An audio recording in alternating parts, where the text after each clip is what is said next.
अस्सलाम वालेकुम नाजरीन, अवामी तराजुर के नए ब्लॉग के साथ मैं हूं खालिद भट्टी।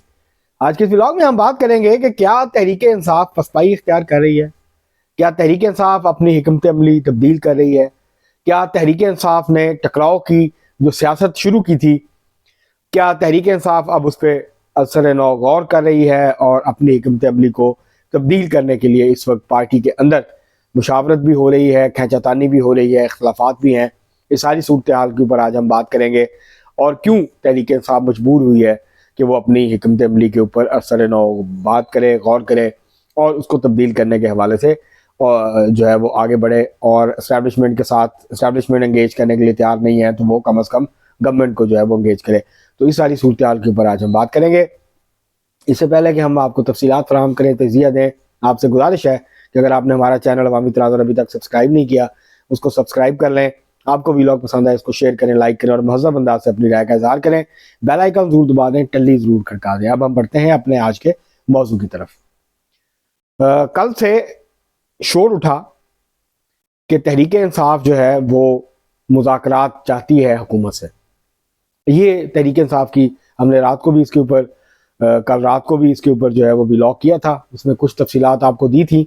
कल रात ही डेवलपमेंट ये हुई कि कल रात तहरीक इंसाफ का एक वफद असद कैसर साहब जो है उनकी क़यादत में स्पीकर कौमी असम्बली सरदार एयाज सादक साहब से मिला।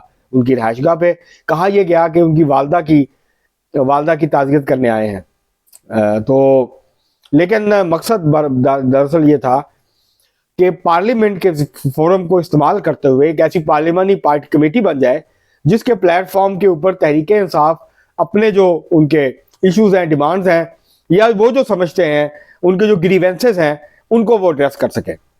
उसके लिए उन्होंने कल स्पीकर साहब से मुलाकात की। स्पीकर साहब से मुलाकात हुई, उस पर स्पीकर साहब ने इतफाक किया सरदार एयाज सादक साहब ने कि जी ठीक है, हम इसके ऊपर बातचीत कर लेते हैं और एक पार्लियामेंट का जो फोरम है उसको इस्तेमाल करते हैं सियासी दर्जा हरारत को कम करने में और जो सियासी कशीदगी है उसके खात्मे के लिए।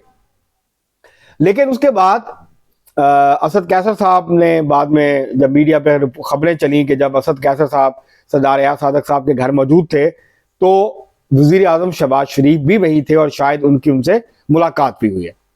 लेकिन फिर असद कैसर साहब ने मुलाकात की तरदीद की और कहा कि हमारी वज़ीर आज़म शहबाज शरीफ साहब से कोई मुलाकात नहीं हुई। वो आए थे, जब हम वहाँ थे तो वो दूसरे कमरे में बैठ गए, हम दूसरे कमरे में थे, हमारी कोई मुलाकात नहीं हुई। इससे आप अंदाज़ा लगा सकते हैं कि तहरीक इंसाफ के अंदर माहौल क्या है। तहरीक इंसाफ ने गुज़श्ता कई सालों से और गुज़श्ता ख़ास तौर पर 2 सालों से जिस तरह की सियासत की है तो उसके बाद किसी लीडर के लिए भी तहरीक इंसाफ के ये आसान नहीं है कि वो मुज़ाकरात कर ले हुकूमत के साथ और उसके ऊपर तनकीद ना हो, क्योंकि बताया ये गया तहरीक इंसाफ के लीडर्स की तरफ से, खास तौर पे इमरान खान साहब की तरफ से और बाकी क़यादत की तरफ से कि ये करप्ट हैं। पीटीआई के अलावा जितनी भी सियासी जमातें हैं ये सब करप्ट हैं। ये जो है इशराफिया की नुमाइंदगी करती हैं। सिर्फ तहरीक इंसाफ वो वाहिद सियासी जमात है जो कि आम लोगों की नुमाइंदगी करती है जिसमें इशराफिया नहीं है। हालांकि सारी तहरीक इंसाफ इशराफिया से भरी पड़ी है। कुछ पार्टियां पुरानी इशराफिया की नुमाइंदगी करती हैं, कई जो कुछ तहरीक इंसाफ है जैसे तहरीक इंसाफ जो है वो नई उभरती हुई इशराफिया जो है उसकी नुमाइंदगी करती है, उसमें उसके जो है वो स्टेक ज्यादा है। तो ये मामला हुआ कल। उसके बाद फिर ये हुआ कि कमेटी, अब शायद कमेटी बन जाए, हुकूमत भी कमेटी बना दे, फिर उसके बाद बातचीत शुरू हो। लेकिन इसी दौरान ख्वाजा आसिफ साहब ने यह कहा कि इमरान खान साहब पे एतबार कौन करेगा, इमरान खान साहब की जमानत कौन देगा। हम अगर मुज़ाकरात करते भी हैं, किसी नतीजे भी पहुंचते हैं तो इस बात की गारंटी कौन देगा कि तहरीक इंसाफ पीछे नहीं हटेगी और ये मामला आगे नहीं बढ़ेंगे। तो ये अभी फिलहाल तो ये नॉन स्टार्टर नजर आता है। अभी तक तो ऐसा नहीं लगता कि इस पर कोई बड़ी पेशरफ की जो है वो तवक्को की जा सकती है।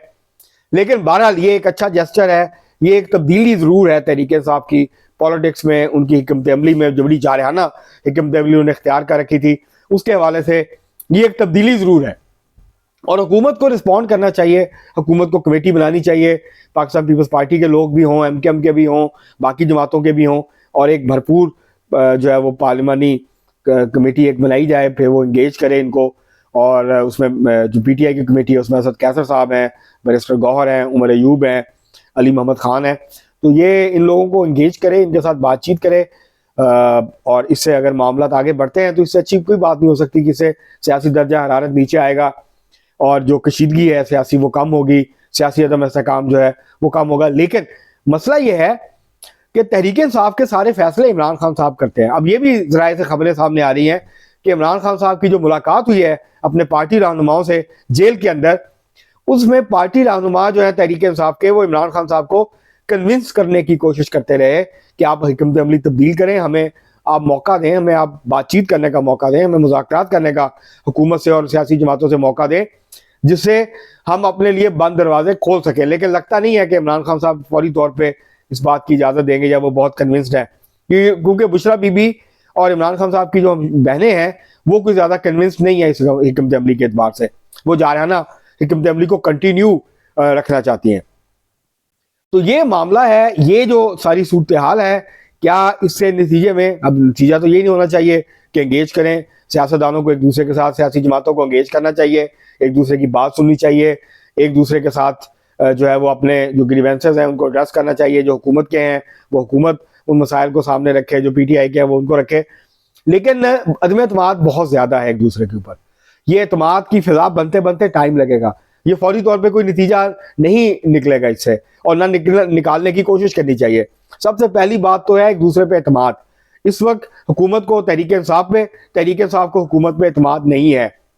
दूसरी बात यह है कि वो सिर्फ एक जरिया बनाना चाहते हैं हुकूमत को। दरअसल तहरीक इंसाफ अब भी इस हिकमत अमली पे कायम है कि हमने एस्टेब्लिशमेंट से ही बात करनी है, लेकिन वो हुकूमत को एंगेज कर रहे हैं कि शायद हुकूमत उनकी कोई मदद कर सके और एस्टेब्लिशमेंट के साथ कोई बातचीत उनकी हो जाए। तो अब देखते हैं कि अगर ये कमेटीज बन जाती हैं, फिर बातचीत होती है, तो कितना टाइम लगता है, क्या एतमाद साजी हो पाएगी, क्या CBMs हुकूमत की तरफ से होंगे, क्या CBMs तहरीक इंसाफ की तरफ से होंगे। तहरीक इंसाफ को 6 महीने के लिए एहतजाज को भूलना पड़ेगा।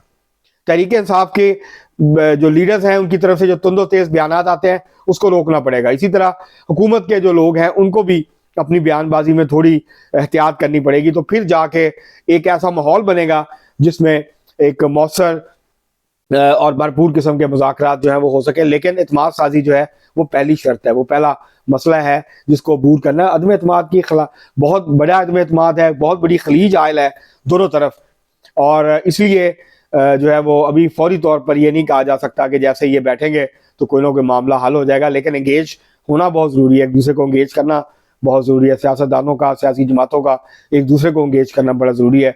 और अगर कोई मुस्बत अंदाज से बात आगे बढ़ती है, तहरीक इंसाफ अपनी सख्त शराइत नहीं रखती, तो हो सकता है कि फिर इस्टेब्लिशमेंट की आशीर्वाद भी इन मुज़ाकरात को हासिल हो जाए। तो अब देखते हैं कि क्या हुकूमत जो है, जो तहरीक इंसाफ की तरफ से ऑफर आई है, इस इनिशिएटिव को आगे बढ़ाती है, या वो जो है वो हिचकिचाहट का इजहार करती है, तज़ब्ज़ुब का जो है वो इजहार करती है। तो ये अभी देखना जो है वो बाकी है। अब तक के लिए इतना ही, बहुत शुक्रिया।